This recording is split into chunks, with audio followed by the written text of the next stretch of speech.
Hello, my fellow gamers. Welcome back to Comfortable Gaming. Today, we're talking about PlayStation versus Xbox in its new subscription service. So, if you want to know anything about Game Pass and this sort of things, this is the channel for you. Subscribe, like, click the notification bell, and let's get on with it. The subscription wars have officially begun. So, let's just get into what PlayStation has announced, and there's Essential, Extra, and Premium. So it's called PlayStation Plus, and this is the new thing. So Essential will remain the same. Free games, monthly online multiplayer, PlayStation Store discounts, plus PlayStation Plus benefits for $9.99 monthly or $60 yearly. Then we got Extra, which includes everything in Essential tier, plus 400 downloadable games from PlayStation 4 to PlayStation 5. So some games probably will be like God of War and things like that, third party and first party studio games and things like that. And then we got, which is $14.99, which is the same price for as Game Pass Ultimate, for example, which includes EA Play, PC, and a lot of benefits included.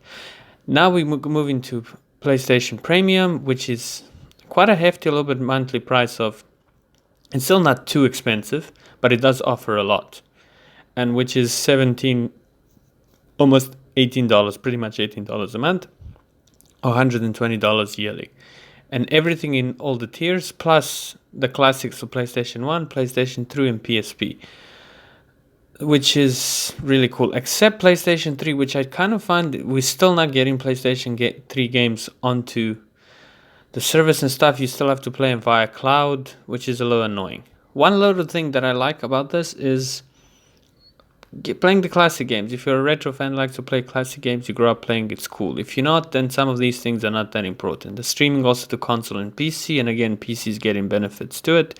And this is a really cool feature, I think. Try before you buy the games. So I think when a new game comes out, you're not sure if you want to buy it, you get a like demos back in the day, and you try it, you get to play it for around 5 hours, and you see if you enjoy the game and you kind of want to play the game, which I think is a really cool feature added to the thing for the premium subscription. Now obviously PlayStation Plus Premium does offer 400 games plus another 300 games in the premium edition. So if you have Extra, if you have Premium, that's about around 700 games, which is quite a lot of a list of games, but it's a lot of the old classic games, and we'll see what they add to and things like that. So it's looking quite an interesting subscription, and I think this is just the first few things we know about it, and I think over time it will grow into something more, and we'll see things like that. Now, thing to note that people want to know, it won't be like Game Pass with first party studios will be day one release. So like God of War Ragnarok will not be a day one release. So what we got here is PlayStation Plus Premium, and it adds another 340 games, like I said before. Vast PS3 games are still not being only able to be streamed, and things like that. So there's quite a currently offer, and then again, PC gets a couple of benefits. The only thing I'm seeing here is that also in some selections, the PlayStation Now, you won't be able to use in certain regions. So keep that in mind. If in some regions you're not applicable, and that's what the PlayStation Plus Deluxe will be, only for selected markets as it's included, for those people that need to know that. So that's what your streaming and cloud services from PlayStation, and some of it like how they used to do it. But anyways, that's how you could stream onto your PC. Anyways, moving on, what I wanted to say is that I'm excited for PlayStation, even though the main thing we do here on the channel is Game Pass. I'm a person who loves gaming and gaming in general, and this is a good thing. The only thing I'm seeing is just it's quite a lot more pricey than Game Pass, and offers maybe I'll see certain things. We'll see how this thing comes into fruition. But if you compare it to Game Pass, and it is the biggest subscription in gaming and the best deal in gaming at the moment. So Xbox Game Pass console, PC, and Ultimate for $10 or $14.99 for $15 for both systems, plus Ultimate, which includes EA Play, which is also quite a big thing. It also includes the Gold, but that's the same with PlayStation Plus, including any tier you buy, you're going to get those monthly free games, which are a lot better than Game Pass Gold games. I do have to say that the Gold games we do get can be sometimes good, but most of the time are very mediocre or very old games.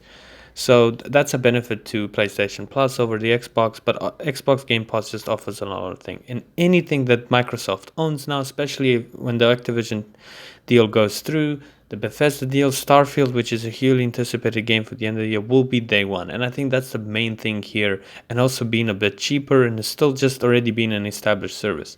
Now, Sony has obviously had to respond to this in their own way, if you look at things, and also with cloud service and stuff what Xbox offers. So even if you don't have a console, you subscribe to the service, you can play on your phone and tablet certain games on the go, which I think is a very cool feature. And I think that's also what PlayStation is trying to do, because they're noticing what Xbox has done with Game Pass, and it's become such a massive thing that they have to respond as well themselves. But obviously we know what Sony does and how they're going to do. So I didn't expect this to be obviously more pricey.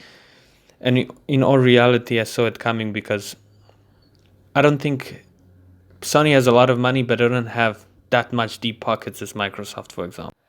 Because obviously that's why the PlayStation will be a little bit more expensive, my opinion, and why it's more expensive, because Microsoft has really a lot of that throwaway money in a way.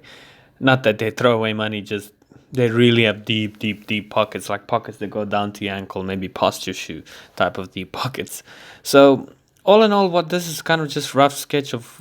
I'm gonna do probably another video comparison once this PlayStation Plus launches, and just to kind of give people an idea what services should be using and type of thing, because Game Pass has become a big thing for everybody, and we've now seen PlayStation do it in its own way. And obviously, I was once they were announced this was gonna happen, I knew the price will be more expensive than Game Pass. Just also deep pockets and just the way Sony do things. And I'm not shocked that day one releases will not come to this PlayStation Plus like Game Pass day one releases, because Sony just wants to make more money, similar to what Nintendo does. And I'm not bashing Sony, just the way they've done things for years. I mean, new Uncharted game has come out. Well, not the new game, just pretty much an upgrade to PS5, the new one that came out, and they're still charging you full price for a game you played on PS4, which is, for me, they've been doing it for years, and it's kind of a thing we don't really like in game, and they expect their fans to pay for the premium. And I get it, Sony does release a lot of good games. I can't say that the games are bad on PlayStation type of thing. And I just feel like Xbox needs to respond with Starfield. They need to have those games on Game Pass. There's a lot of great games on here, like especially the PC parts of it, like Age of Empires. Flight Simulator was good. Psychonauts 2 was quite an underrated game. I just feel like, for example, Halo Infinite could have been better, could have been a big game. So Starfield needs to deliver why you're getting Game Pass. It's not just a great library of games from third party, but first party studios need to be really good if they want to keep up with Sony, what they've done. The subscription is really on the right track, and day one releases is a big thing. But Sony knows that people pay for their premium first party games, so that's why they're not coming to their release, because they can make more money. And again, they don't have that much money as Xbox to release every type of game. So let's see how this happens. And I think, like I said always before, Microsoft needs to and Xbox deliver, let's say with Starfield and big games. And I think we're only going to see this, as I said in the previous video, in 5 to 10 years when Bethesda starts launching the new Doom, Elder Scrolls 6, which hopefully won't be still too far away. And certainly again, now the Activision, when Call of Duty start launching, they need to do like a good Call of Duty, since they're taking a break from it, which is also really exciting. So we'll see how things plan out. I do think Microsoft is going to deliver a plethora of really good games, and so is Sony. And I don't think Sony's going to fall down and make really bad games, and I don't think Microsoft's going to continue making games, because they know they're on the line now to deliver, and they have to deliver. Otherwise, why are you paying for the subscription for third-party games when they first games are mediocre or just okay? You need to have that big game to say, hey, I'm getting Game Pass just because I want to play Starfield or whatever launches type of thing. It's the main reason I got Nintendo was because of Breath of the Wild, for example. Just because it was such an amazing game, and then I fell in love with the Switch and things like that. So it needs to draw people into these games. These consoles and stuff are systems that have games, and if you don't have really good games on them that draws people into play, people are going to defer to the other system compared to yours. So that's what I want to see more from Microsoft and Xbox, and we'll see what PlayStation does with this, and hopefully then it will be a little bit more consumer friendly. But knowing PlayStation, they're going to stick to charging their premiums as they do. But if people keep buying it and keep paying $70 for games for first party and just paying also plus for the subscription, if people buy it, that means they love it. I mean, that people want to pay more for money, I suppose, type of thing. So this is all really exciting, and I'm not a Sony hater by any means. I've grew up on a PlayStation before people come and attack me in the comments. But that's just kind of what's going on, and I'm really excited for new games from both systems, for a lot of PC and Nintendo and all sorts of things. But main thing we do here on the channel is Game Pass, and I'm excited to see a lot more Game Pass stuff coming to the channel, and I'm excited what Sony is doing, and hopefully games stop getting delayed and coming out broken. Anyways, guys, thank you again for watching this video. Please like and subscribe, and I will see you guys all in the next one.